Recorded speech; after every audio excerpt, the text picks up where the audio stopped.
mucha pena eso, que haya desperdiciado una oportunidad no poniendo en juego algo que ella, yo creo que lleva adentro, que tiene que ver con su esencia de ser mujer. Creo que me agarró más de grande que en el momento del accidente el aprendizaje sobre el accidente. Nosotros éramos una familia de 6, vivíamos los 6 en una sola pieza. Es decir, ser un político socialista, le digo la verdad, es una bendición.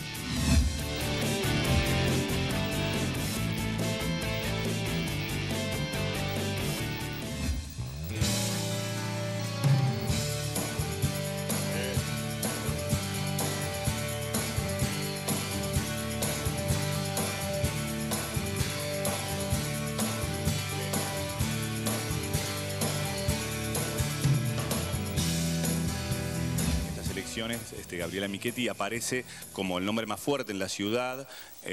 Hay coincidencia en el votante, ha habido algunos cambios en otros nombres, pero parece ser que el votante sigue con la misma idea de votarte. Uno siempre tiene como la prudencia y el respeto a la libertad que se ejerce en el cuarto oscuro, y entonces piensa que por ahí la persona hasta puede cambiar varias veces de idea, y así que hasta el último día no digo nada, no canto victoria, no digo que ganamos, ni mucho menos, pero sí estamos haciendo una campaña contentos, digamos, ¿no? Una campaña que nos tiene entusiasmados, que nos acerca mucho a la gente. O sea, el político en el momento de la campaña tiene como un momento muy intenso de la vida política, ¿no? Que es el momento en el cual está más cerca de la gente. Pensando en las PASO, en la sumatoria UNEN planteaba como un número fuerte. Sí. ¿Esto es finalmente que la gente vota a la persona más allá de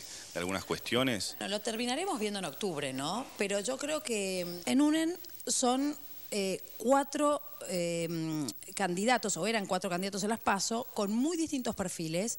Son 7 partidos políticos, y no es que hay un partido que fue internas, y entonces más o menos el equipo puede tener un matiz, digamos, entre sus dirigentes, pero es un equipo. Pero que ahora, a la hora de pensar que todos los que votaron a los candidatos de UNEN van a votar al que ganó, y es más difícil, porque yo no me imagino que todos los que votaron a Pratgay o que votaron a Terráneo puedan ser votantes naturales de Pino. Claro. ¿No?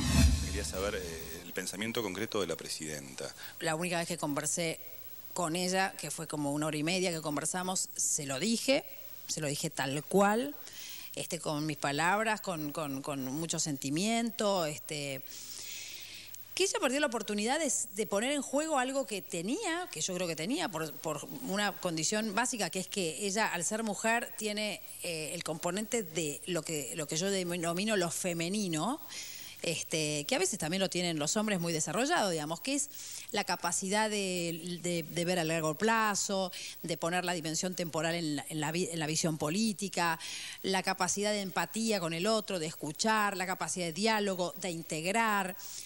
Todas esas capacidades que son capacidades propias de lo femenino, de ponerlas en juego de verdad y hacer un salto cualitativo enorme que la Argentina necesitaba.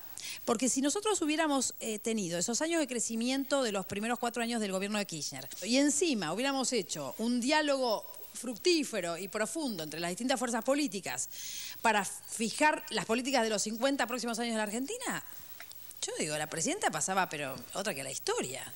O sea, la Argentina hubiera sido un modelo de país hoy impresionante.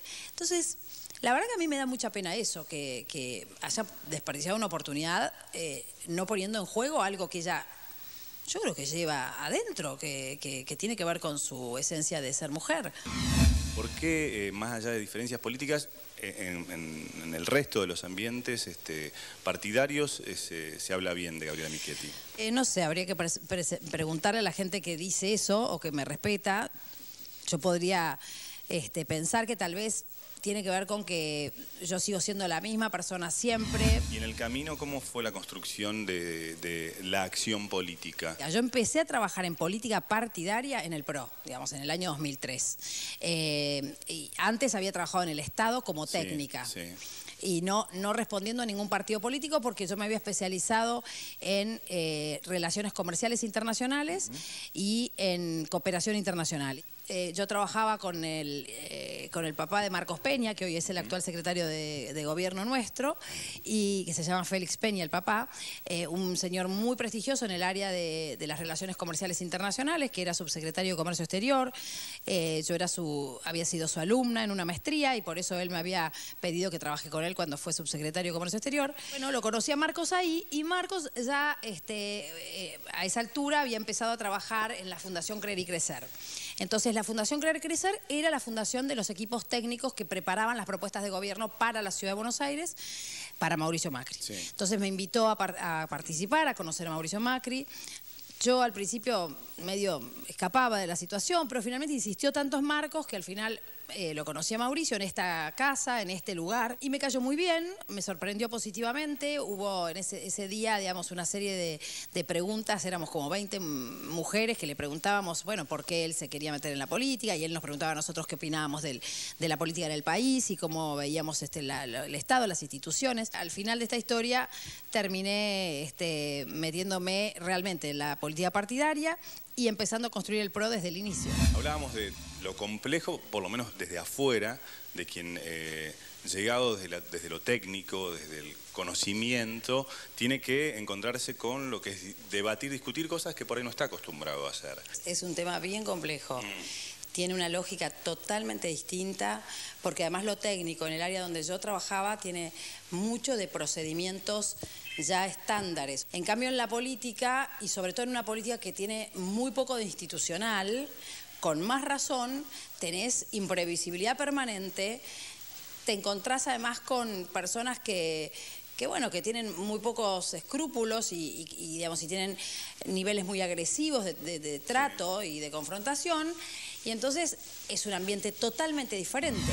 ¿Cómo se fue dando en el tiempo esa posibilidad de contenerse, ser contenido y a la vez seguir ejerciendo la política sin perder?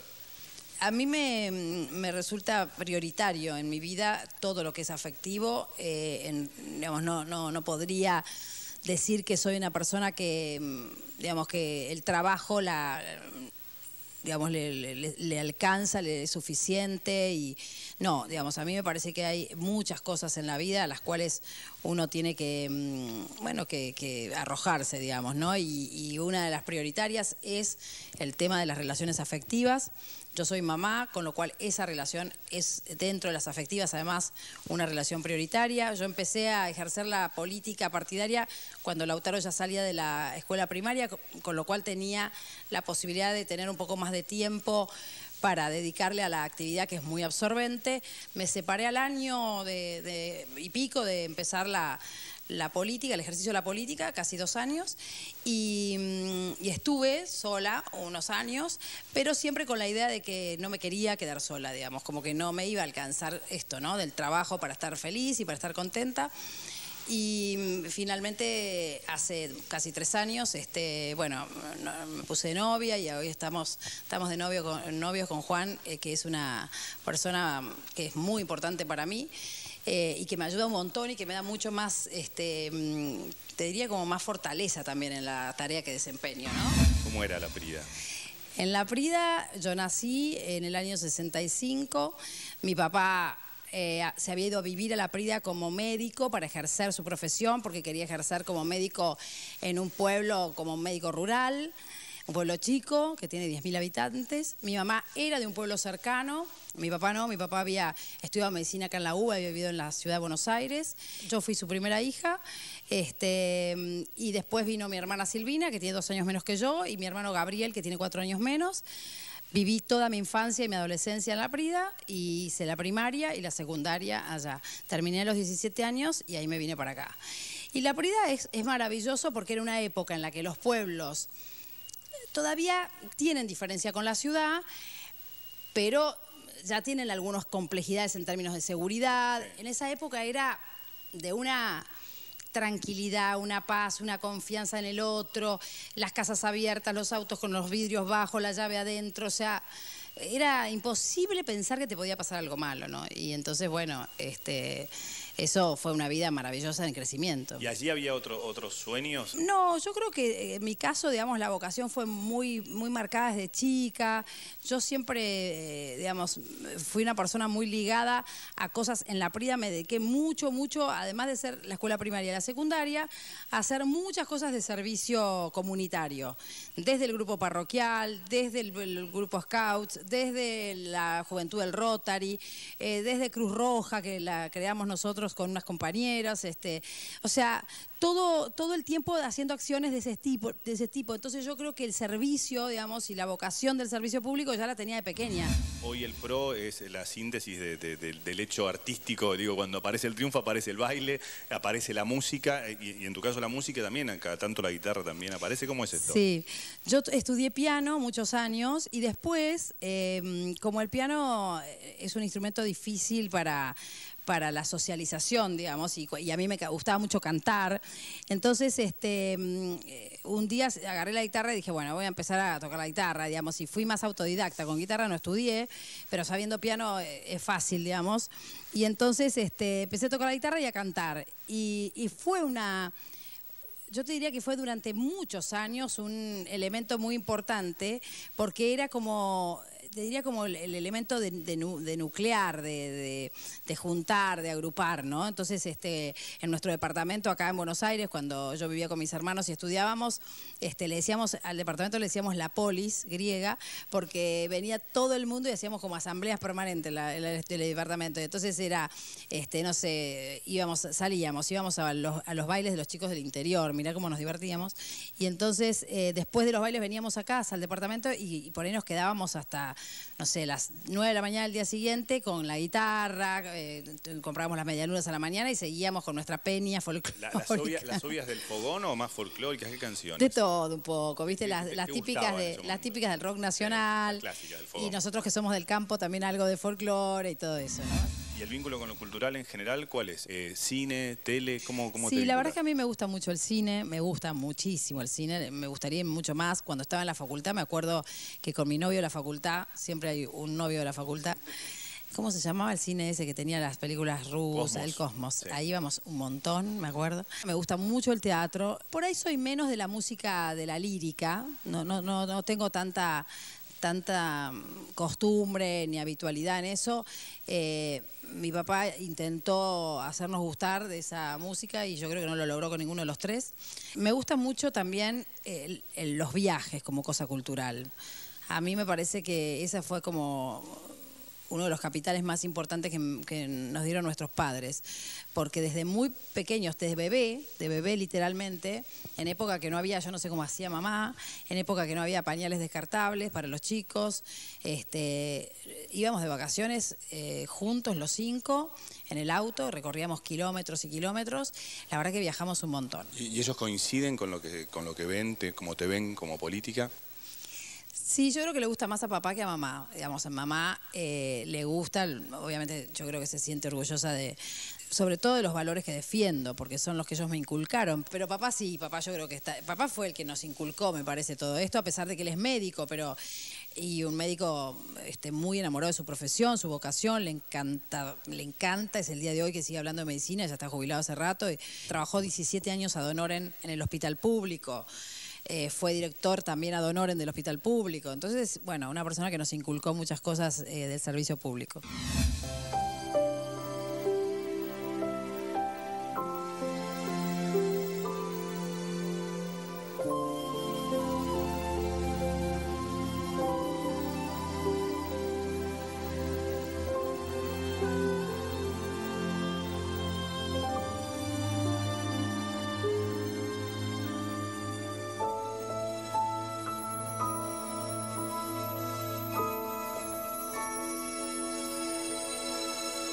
En el momento que pasó el accidente, que sabías que ibas a ir a una silla de ruedas, o por lo menos se lo dijiste a tu papá. Sí. Algo que se escucha ahora también, sí. Era tan claro todo, tan... Sí, tal cual.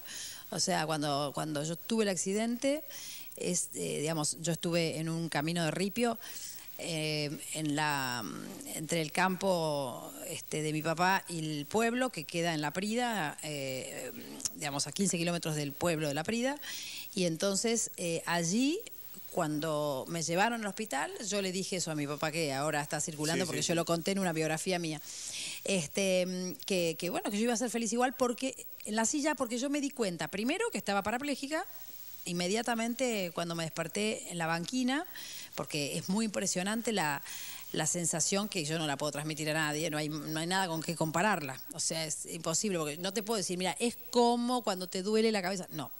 Como papá siempre nos intentó hacer médicos a nosotros, nos explicaba muchas cosas de medicina, y lo neurológico yo lo tenía bastante claro, digamos, ¿no? Y la cuestión de la médula, y si se te cortaba la médula que no se te regeneraba, así que fue como inmediata la aceptación. De hecho, nunca tuve depresión, nunca tuve falta de voluntad de seguir adelante, sí tuve tristeza, sí tuve bronca, pero nunca fue tan profundo como para decir, bueno, no sé, viste, como le pasa a mucha gente con esto, que gente más normal que yo. Y sin embargo, ya te digo, en los últimos años, como que otras cosas de la vida, que pueden ser menores, no sé, la política y las hostilidades dentro del ambiente de la política, o lo que fuera, dispararon un proceso, sí, de mucha más introspección, que obviamente venía arrastrado desde entonces, ¿no? Porque ahí me di cuenta de cómo había sufrido.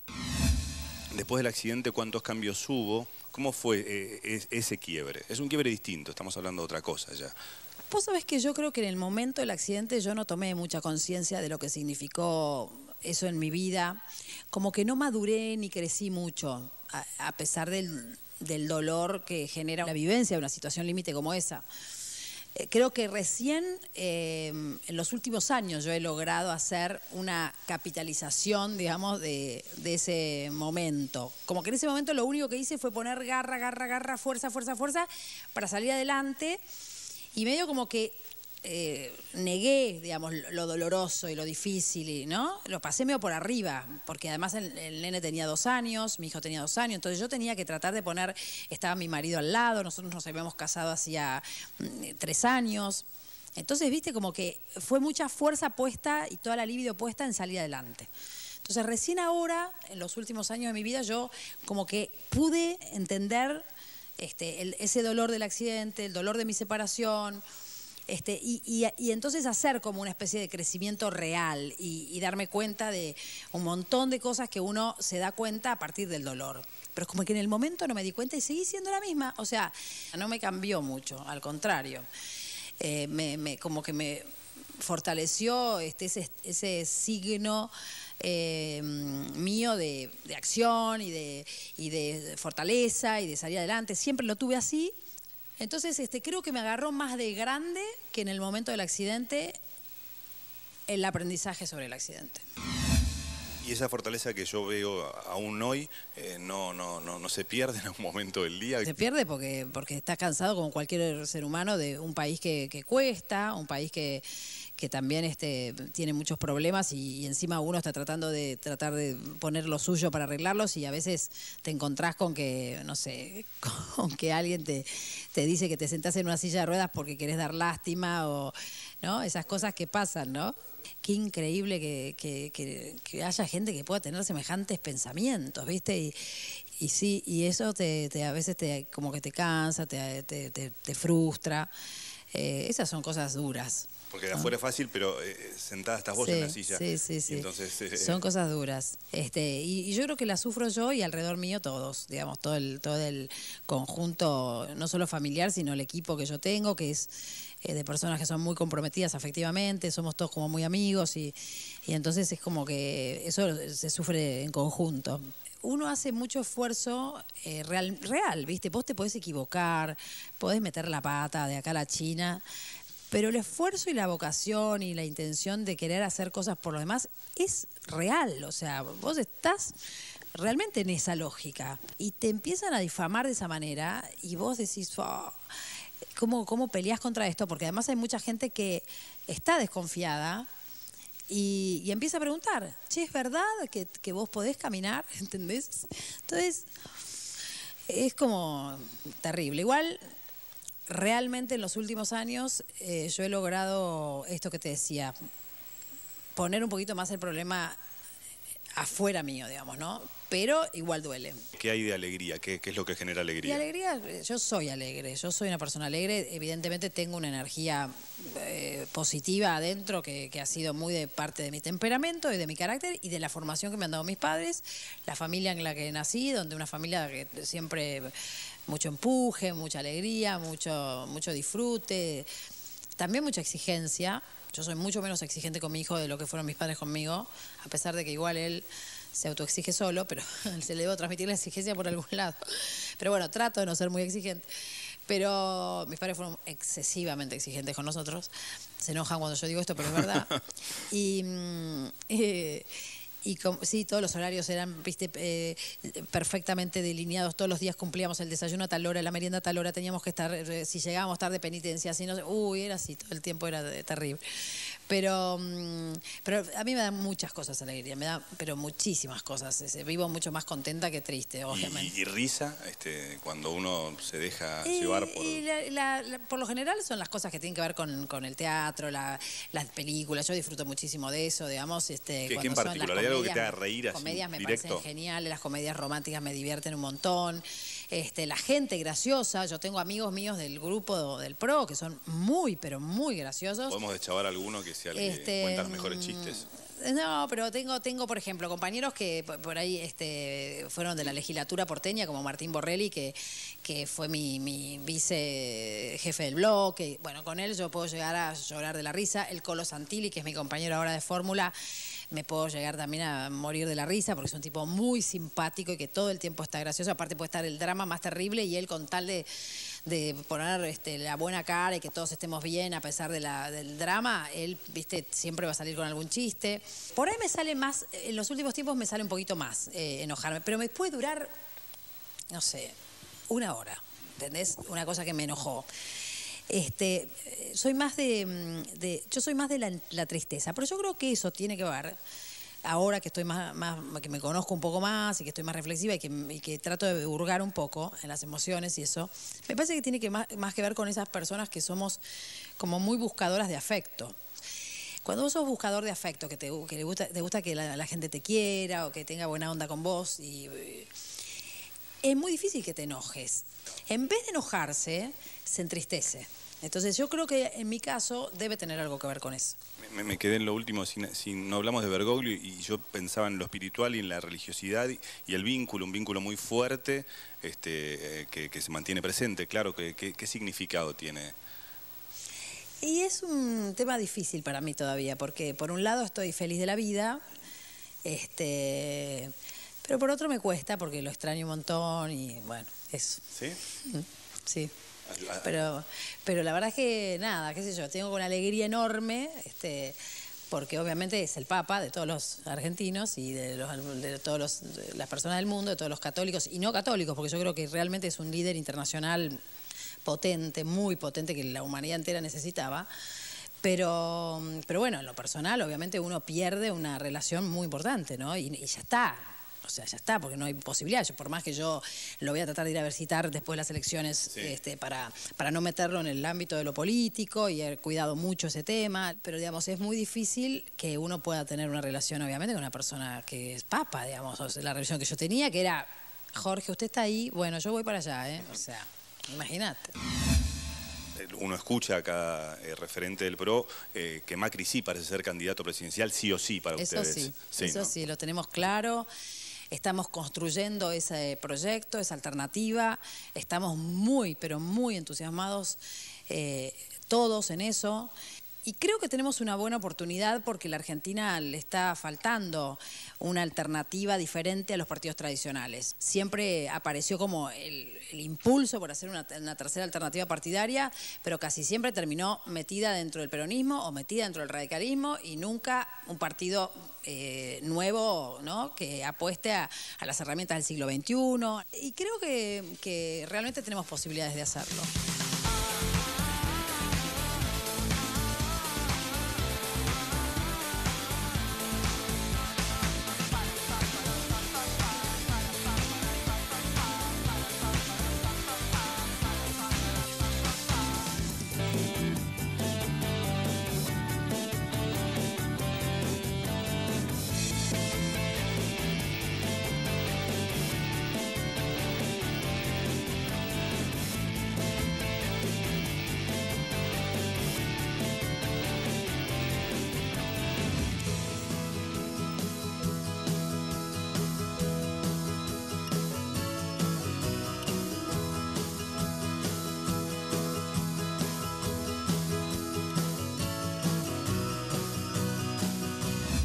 Jorge Altamira ha presentado sus ideas una y otra vez, ha esperado la decisión del votante y conversábamos con respecto a una última decisión en la provincia de Salta que los pone contentos. Salta es una provincia donde el peronismo, por razones históricas importantes, echó fuertes raíces.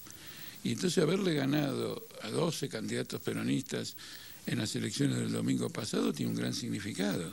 Una parte muy importante del electorado tradicional, familiar del peronismo, cruza la cerca y viene al voto del Partido Obrero. Entonces acá lo que estamos asistiendo, que siempre fue el propósito del Partido Obrero, es el pasaje del peronismo hacia una nueva fuerza política, porque el peronismo es un fenómeno agotado. En los 19 distritos que nos hemos presentado se dan fenómenos similares. Nosotros estamos con el 10% de los votos en Jujuy. En Formosa, con Infran, somos el tercer partido de la provincia. En Santa Cruz, Río Negro, Neuquén. Este crecimiento tan importante en la provincia de Buenos Aires y en la ciudad de Buenos Aires. Ayer el gobernador Urtubey dijo algo muy interesante. Dio una conferencia de prensa y dijo, bueno, ahora nuestro opositor político, la alternativa política a nosotros ya no es más el ex gobernador Romero, ni algunos partidos que vienen de la dictadura, sino que es el Partido Obrero. En el último tiempo, para usted ponerse fuerte con la opinión pública, casi, si podemos decirlo de este modo, surgió como un juego, y ese juego que daba Jorge Rial terminó derivando en que la gente eligió votarlo para que permanezca en la posibilidad de ser parte de la contienda electoral. No, ¿cómo se vivió eso? Claro, Jorge Rial, digamos, estuvo inteligente. Él dijo, yo voy a pedir algo que seguro lo voy a obtener. Es decir, él ya estaba noticiado de que había un ascenso del Partido Obrero, del Frente de Izquierda. La razón verdadera de este progreso es el siguiente. Los pueblos y sus fuerzas políticas son modelados por la experiencia que desarrollan en común. Hubo todo un periodo en que la gente nos escuchaba y decía, mi experiencia no coincide con lo que dice Altamira o lo que dice el Partido Obrero. Pero en los últimos años, en particular después de la crisis del 2001, la convicción fue creciendo de que efectivamente teníamos razón. Y nosotros también hemos cambiado. ¿Y qué cambiaron y qué es lo que ofrecen? Porque nosotros ahora atendemos con un cuidado muchísimo mayor todo lo que es un problema cotidiano. Yo, por ejemplo, si voy a un barrio, estuve un sábado en Lugano, que enfrente un problema de remate a precio vil de terrenos, yo me metí en la discusión específica de los terrenos. Es decir, estamos atendiendo todos y cada uno de los problemas, comportándonos como gobierno que va a ser. ¿Se entiende? No como gobierno que no somos, sino como un gobierno que va a devenir, que vamos a devenir en gobierno. Y ese es un cambio importante. No digo que no hubiéramos estado preparados antes, pero ahora somos muy concretos porque vemos que la ciudadanía, en lugar de mirar con escepticismo a alguien que dice cosas novedosas, está a la expectativa de realizaciones concretas por parte del Frente de Izquierda. Yo, por ejemplo, el otro día estaba en una andén de subte y escuchaba por los micrófonos que decían que el premetro no estaba funcionando porque había un piquete. Entonces el que estaba en el subte decía, bueno, los obreros del subte están bloqueando el premetro. Mentiras. Los vecinos de la zona, que tenían un reclamo habitacional importante a la ciudad, habían decidido hacer un piquete, 1 hora, media hora, de manera que todas las fallas de un concesionario, de una concesión corrupta, de una concesión que se lleva de plata y no ha reinvertido nada, que inaugura estaciones que ya estaban preparadas hace mucho, sin haber provisto las frecuencias mayores que son necesarias para transportar un mayor número de personas, aprovecha esto para indisponer al usuario de la ciudad y de la provincia contra los trabajadores y hacer él una campaña electoral sucia. Nosotros tenemos que enfrentarnos con esto, disculpe la expresión, sin un mango en el bolsillo. Nosotros hemos tenido una lucha, permítame que le diga, que es un ejemplo para la nación argentina. Dígame cuándo en este país donde nadie va preso si es poderoso, se obtiene la condena del autor político o del inspirador político, intelectual, del asesinato de un joven, me refiero a nuestro compañero Mariano Ferreira. ¿Y cómo se ha vivido eso dentro del partido, el momento en el que se dio esta instancia? Bueno, para nosotros significó un golpe personal, por ejemplo, extremadamente duro. Pero la novedad en este caso es que cuando nosotros salimos indignados, encontramos un montón de gente que viene hacia nosotros indignada. Nos enteramos que los sindicatos docentes declaran para el día siguiente un paro general en repudio a este asesinato, porque ellos mismos lo habían vivido con Fuente Alba, Carlos Fuente Alba, un docente en Neuquén. No aceptamos ningún tipo de cooptaciones y usted tiene una condena apenas 2 años y medio después. Jorge Julio López todavía no apareció, Luciano Arruda no apareció, son luchas que todavía están pendientes. Mariano Ferreira ha tenido a toda la pandilla y a Pedraza condenados y hay muchos más que se han salvado y nosotros vamos a seguir porque los autores de este crimen no se limitan a la burocracia sindical de la Unión Ferroviaria, están aún hoy instalados en el gobierno de la Nación. El Partido Obrero, bajo la dictadura militar, sacaba su periódico, naturalmente en forma clandestina, lo distribuíamos de una manera curiosa en las bolsitas de basura. Entonces los compañeros nuestros parecían vendiendo las bolsas de residuos. Pero luego, cuando se va la dictadura militar, nosotros podemos reclamar, con muchos otros, que fuimos protagonistas de esta victoria. En esos tiempos elegía modificar sus nombres, utilizaba seudónimos. Me impactó una película. Sí. Y era una película con un gran protagonismo femenino. Uh-huh. Entonces por primera vez hago una crítica de cine. Ajá. Era la primera vez. Entonces, para despistar completamente al lector, no solo elegí un seudónimo, sino un seudónimo de mujer. Claro que despertó tanta curiosidad, usted imagínese el... ¿Quién era esa chica? Preguntaba. ¿Quién era la chica? Los varones estaban desesperados por encontrarla. Y yo dije, bueno, esto ya es insostenible. Y dejé de hacerlo. ¿Y se acostumbra que en vez de José le digan Jorge? ¿Le resulta ya raro que alguien lo mencione con...? No, ¿La familia? ¿Cómo se manejan con la familia? Todo el mundo me llama Jorge, naturalmente en la familia de ninguna manera, inclusive en la familia con apodos todavía mucho más familiares. ¿Cuáles son? Oportunamente alguna vez se conocerá, entre otras cosas para preservar esa intimidad que tenemos. A veces me llaman algunos sobrinos, me llaman por teléfono, sí. Y escucho del otro lado del teléfono, escucho apodos y me río. Porque me recuerdan infancia, adolescencia, etcétera, y además me recuerdan un ámbito familiar que es muy, muy agradable, muy... ¿La familia cómo estaba conformada? Bueno, nosotros éramos una familia de 6 y desde que tengo conciencia hasta avanzada, muy avanzada la adolescencia, 19 años, 20, vivíamos los 6 en una sola pieza, sin cocina. Y nos guiaba a todos el esfuerzo.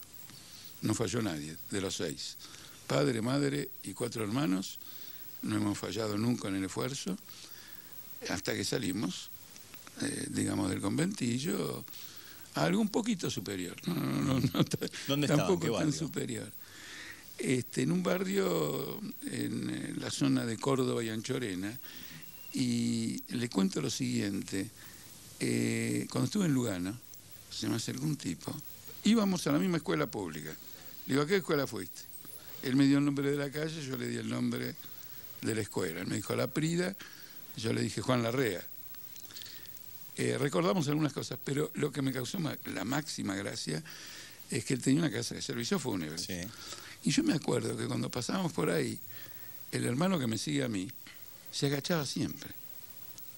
Y él al instante captó, para que no le tome las medidas. Mi hermano me decía, le digo, Cacho, ¿te agachás? Para que no me tome las medidas.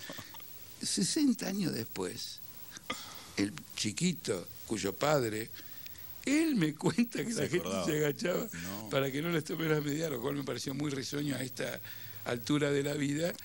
recordar chiquilinadas completamente inofensivas. ¿Y qué hacía de pibe? ¿Le gustaba jugar a la pelota? Por sobre todas las cosas. Sí. ¿Y qué tal? Bueno, a mí jugar a la pelota me costó un accidente muy serio que se ¿sí? nota en una marca que tengo en el rostro, porque a los 6 años fui seriamente atropellado y sufrí una operación de muchas horas. Fue una combinación, de un lado yo tenía que jugar del otro lado de la vereda, y en ese momento mi padre vuelve del trabajo. Y entonces yo cruzo mirándolo a él, en lugar de mirar la dirección de la calle. Ese leve instante de distracción, donde digo, papá, y me doy vuelta, y me quedo mirándolo a mi padre, pasa un auto y me atropella.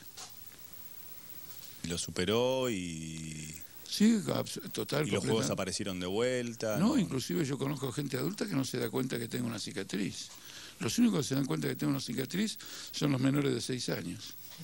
Que me miran y dicen, ¿qué te pasó ahí? Sin filtro. Sin filtro. Y otros que no es que por prudencia. No, al cabo de un tiempo dice, che, me parece que vos no tenés una cicatriz. Digo, che, me conocés hace 10 años. Recién te diste cuenta ahora. Así que, digamos, la saqué barata.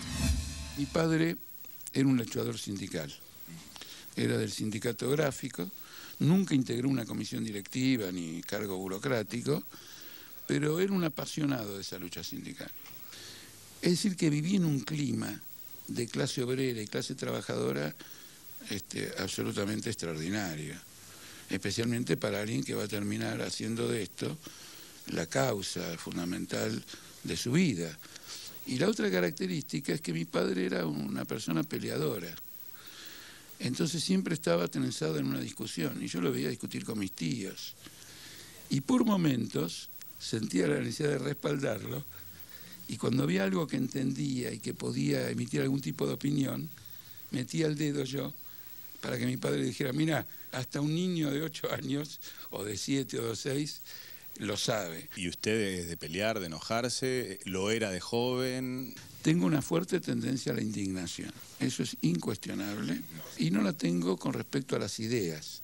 Quiero decir, si usted dice cualquier cosa, la discutimos. Sí. ¿Me entiende o no? Pero primero se enoja y después... No, la discutimos porque yo, al revés, el debate de ideas me parece muy importante. Ahora, una sociedad como la que vivimos, escuchar a un malversador del tesoro público, que tenemos que construir la república, me saca. Discúlpeme, me saca. ¿Cómo observa el manejo de Bueno, yo ya la tengo ciudad de una Buenos experiencia, Aires? fui 4 años legislador en esta ciudad. Están malversando la entrega de terrenos fiscales con objetivo de especulación inmobiliaria. ¿Cuál es la crítica a la especulación inmobiliaria? Nosotros queremos que la vivienda hay que construirla para que alguien viva en ella. En Puerto Madero el 60% no está habitado y hay 150.000 familias en la ciudad de Buenos Aires que tienen déficit habitacional.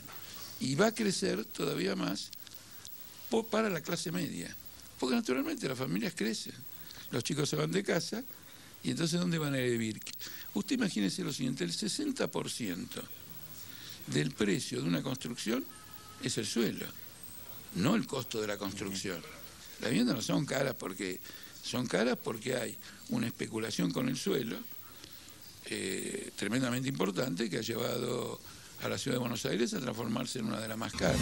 ¿Por qué la gente elige a estos gobiernos? El ciudadano de la capital federal elige a Macri,